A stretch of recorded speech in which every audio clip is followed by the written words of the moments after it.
1987년 11월 29일 오후 2시 5분 바그다드에서 서울로 향하던 대한항공 858편 보잉 707 여객기가 미얀마 상공에서 갑자기 사라졌습니다.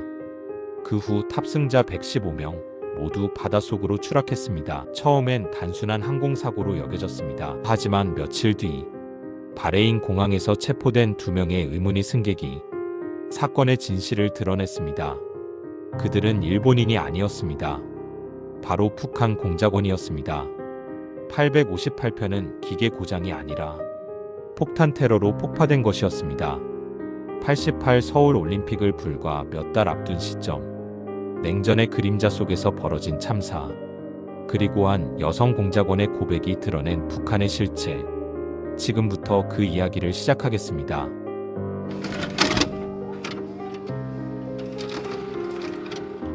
대한항공 858편은 바그다드에서 출발했습니다. 아부다비와 방콕을 거쳐 최종 목적지는 서울이었습니다.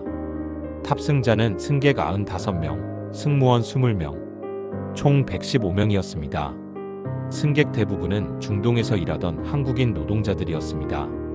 고국으로 돌아가 가족을 만날 기대에 부푼 사람들이었습니다. 그러나 오후 2시 5분 미얀마 상공에서 레이더에서 사라졌습니다. 마지막 교시는 단 한마디. 양곤 관제소 칼 858입니다. 수색은 즉시 시작됐습니다.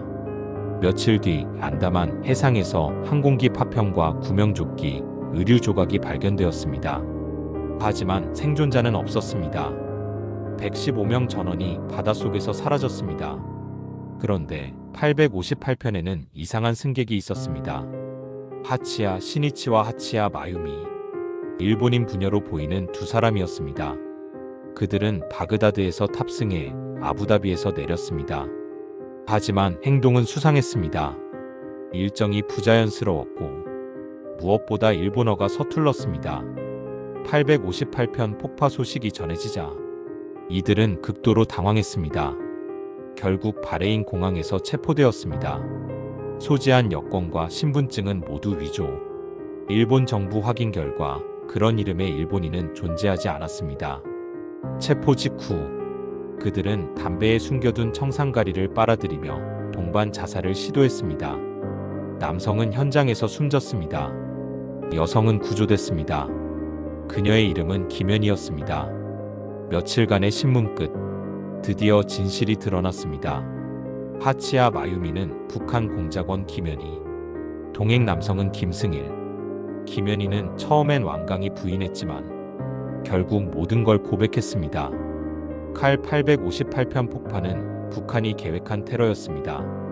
목적은 단 하나, 88 서울 올림픽을 방해하는 것이었습니다.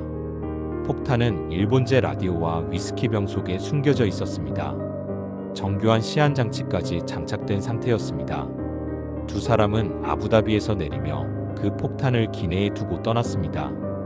김연희는 일본인으로 위장하기 위해 어린 시절부터 철저히 훈련을 받았다고 말했습니다.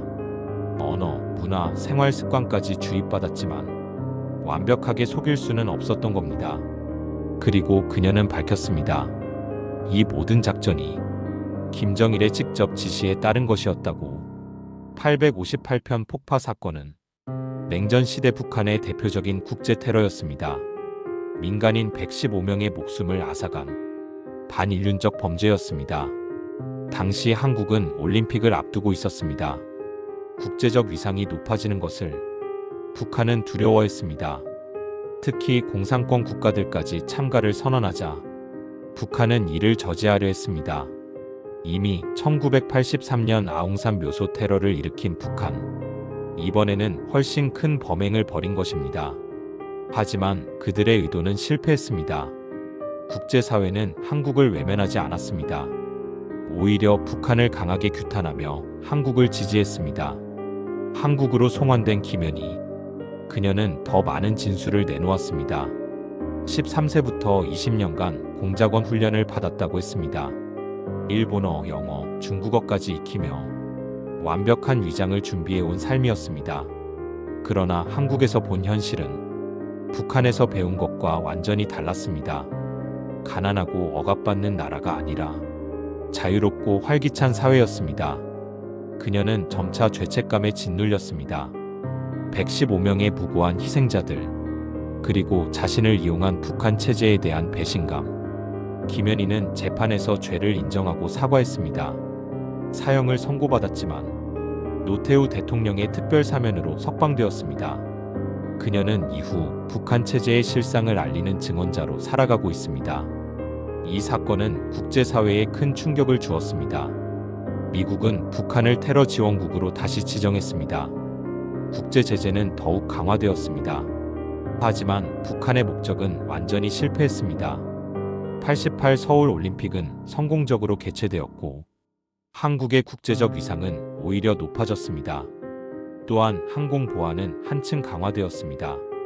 수화물 검색, 승객 신원 확인, 모든 절차가 엄격해졌습니다. 미얀마 안다만 해역에는 희생자들을 기리는 기념비가 세워져 있습니다. 유가족들은 지금도 그곳을 찾아 잃어버린 가족을 추모합니다. 대한항공 858편 폭파 사건. 냉전의 광기가 낳은 비극이었습니다. 정치적 목적을 위해 희생된 115명의 무고한 생명. 그 아픔은 지금도 끝나지 않았습니다. 북한은 여전히 사과하지 않았습니다. 유가족의 고통은 현재 진행형입니다. 하지만 우리는 이 비극에서 배워야 합니다. 평화의 소중함, 그리고 테러의 참혹함을. 하늘에서 꺼진 115개의 별을 기리며 다시는 이런 비극이 반복되지 않기를 바랍니다. 시청해주셔서 감사합니다.